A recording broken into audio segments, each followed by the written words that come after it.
Sa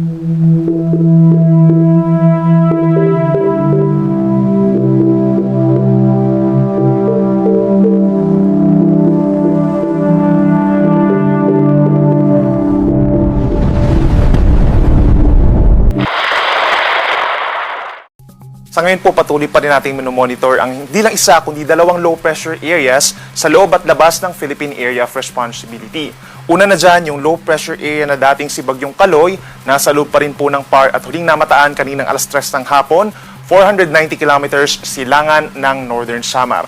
Habang yung ikalawa namang LPA, nasa labas pa rin ng PAR at huling namataan higit 1,300 kilometers silangan ng Northeastern Mindanao. Itong parehong low pressure area, wala naman po nakikitang epekto sa alinmang panig ng ating bansa at hindi rin po nakikita na magiging isang ganap na bagyo sa susunod na 24 oras. Ang nagdadala po ng mga pag-ulan, more on mga localized rain showers or thunderstorms lamang. Sa kasalukuyan po, possible yung mga thunderstorms dito sa bahagi po ng Zamboanga Peninsula, Bangsamoro Region in Northern Mindanao, at maging dito naman sa may norte, sa bahagi naman ng Cordillera Region, Nueva Vizcaya, Zambales, and Tarlac. Usually po mga minutes lang yan or maximum of 1 hour ang itinatagal. Malaking bahagi pa rin ng Luzon ang makakaranas ng fair weather conditions. So halos katulad pa rin ng weather condition. Asahan pa rin ang maaliwalas na kalangitan sa maraming lugar sa Luzon, umaga hanggang hapon, at pagsapit po ng hapon hanggang gabi, may mga lugar pa rin na magiging makulimlim at sasamahan lamang po ng mga pulupulong pag-ulan at mga pagkidlat, pagkulog.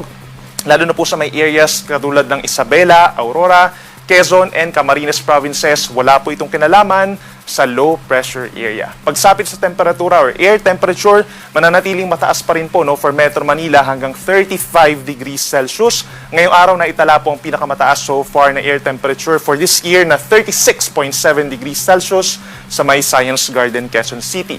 Habang dito naman sa may Tugigaraw, umabot or aabot degrees Celsius ang air temperature or yung temperatura ng hangin. Presko naman sa may Baguio City, 18 to 26 degrees Celsius. But please take note, yung heat index o yung mararamdaman ng ating katawan, posibleng mas mataas by 2 to 7 degrees Celsius. Kaya ugaliin pa rin ang pag-inom ng tubig.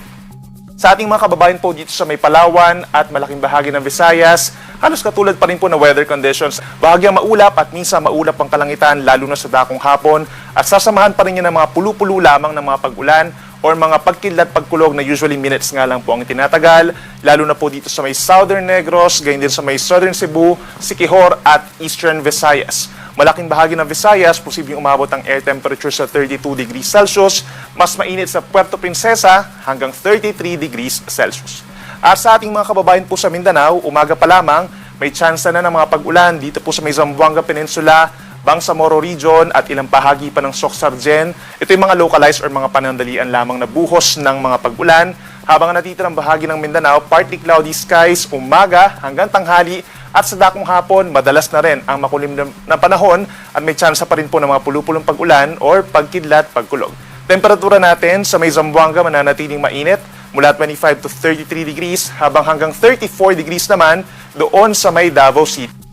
Para naman sa lagay ng ating karagatan, for this week, wala po tayong nakikitang sea travel suspensions or pagtataas ng gale warning. In general, banayad, nagkakatamtama, so nasa kalahati hanggang 1 metro ang taas sa mga pag-alon sa malaking baybayin po ng ating bansa at posible pa rin umabot sa 1.5 to 1.8 meters or halos 2 metro kapag meron tayong mga thunderstorms lalo na sa dakong hapon dito po sa bahagi ng Eastern Visayas at ilang baybayin pa ng Mindanao. Ang ating sunset ay 6:60 ng gabi mamaya at ang sunrise bukas 5:29 ng umaga. At yan muna ang latest